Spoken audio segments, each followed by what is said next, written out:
रोज कुछ भूलता कुछ खोता रहता हूँ। चश्मा कहाँ रख दिया है, कलम कहाँ खो गया है। अभी अभी नीला रंग देखा था, वह पता नहीं कहाँ चला गया। चिट्ठियों के जवाब देना, कर्ज की किस्तें चुकाना भूल जाता हूँ। दोस्तों को सलाम और विदा कहना याद नहीं रहता। अफसोस प्रकट करता हूँ कि मेरे हाथ ऐसे कामों में उलझे रहे जिनका मेरे दिमाग से कोई मेल नहीं था। कभी ऐसा भी हुआ।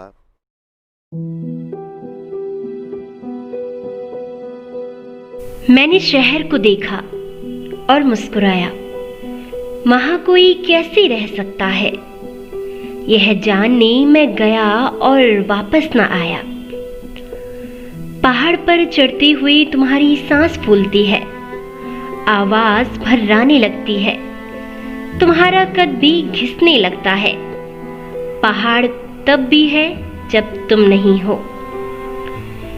ऐसे ही न जाने कितने भावों को शब्दों का रूप देने वाले व साहित्य अकादमी से सम्मानित आधुनिक हिंदी कविता के श्रेष्ठ कवियों में शुमार और वरिष्ठ पत्रकार मंगलेश डबराल जी का 9 दिसंबर की शाम दिल्ली के एम्स अस्पताल में हृदय गति रुकने से निधन हो गया।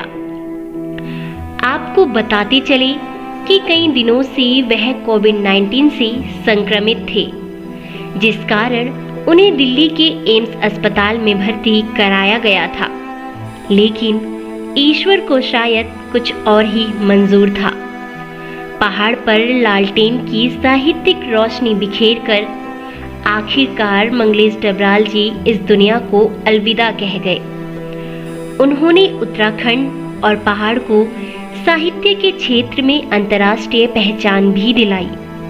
वह न केवल जाने माने कवि व लेखक थे, बल्कि भाजपा के एक वरिष्ठ नेता, सांसद व पदाधिकारी भी थे।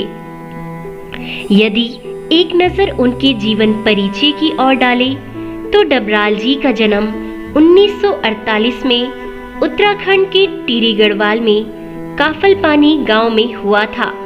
वह उनकी शिक्षा और दीक्षा देहरादून में हुई।